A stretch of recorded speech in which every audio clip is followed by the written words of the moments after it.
On the morning of April 16, 1947, Texas City woke up like it always did, and people went through their routines without thinking twice.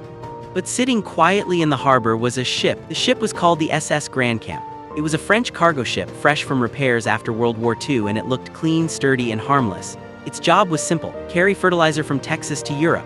After the war, Europe was starving, fields were damaged, and food was scarce, and so fertilizer wasn't just cargo, it was hope.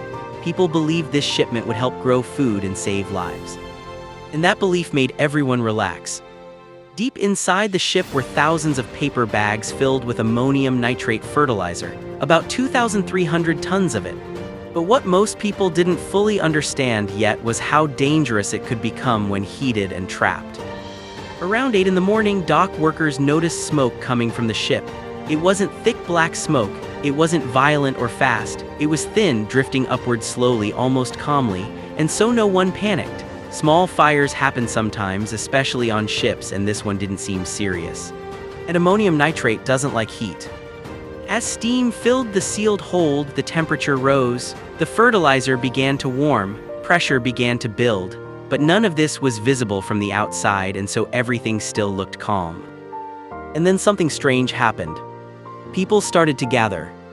The smoke drifting into the sky looked unusual, even beautiful. It wasn't dark or scary. It had a white and orange color that caught attention. Dock workers stopped to watch. Nearby factory workers walked closer.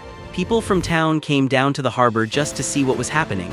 Even firefighters who arrived didn't treat it like a deadly emergency. They stood close, they watched, they waited. No one realized they were standing next to a growing bomb. Inside the ship, the fertilizer continued heating. The pressure kept rising. The chemical structure began to break down, and then suddenly at 9:12 in the morning, everything ended. The SS Grandcamp exploded. It wasn't a normal explosion. It wasn't just fire and debris. It was a massive blast so powerful that people over 100 miles away felt it. The sound was described as louder than thunder, louder than bombs, louder than anything people had ever heard. The blast ignited oil tanks, factories, and nearby buildings. Fires spread across the city. Entire neighborhoods were flattened. Cars were crushed. Trains were derailed.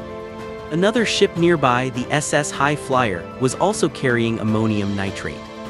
It had been damaged by the first explosion. Firefighters tried to approach it, but the heat was unbearable. The destruction around the harbor made movement nearly impossible. And so people waited, hoping it wouldn't explode, even though deep down they knew it probably would. 16 hours later, their fear became real. The High Flyer exploded too. Another massive blast tore through what was left of the city. More buildings collapsed, more fires ignited, more lives were lost. Any hope that the worst was over vanished in an instant. By the time the fires finally burned out, Texas City no longer looked like a city. It looked like a battlefield. Over 500 people were dead, thousands were injured, entire families were gone. The air smelled of smoke, chemicals, and burned metal for days. Families searched for loved ones who never came home. And the questions began. How could this happen? How could something used for farming destroy an entire city? The answers were uncomfortable. At the time, no one truly believed fertilizer could do this. The danger wasn't obvious. It didn't look threatening. Shipping laws were rewritten. Safety regulations were created. Ammonium nitrate was no longer treated casually, but all of those changes came after the damage was done.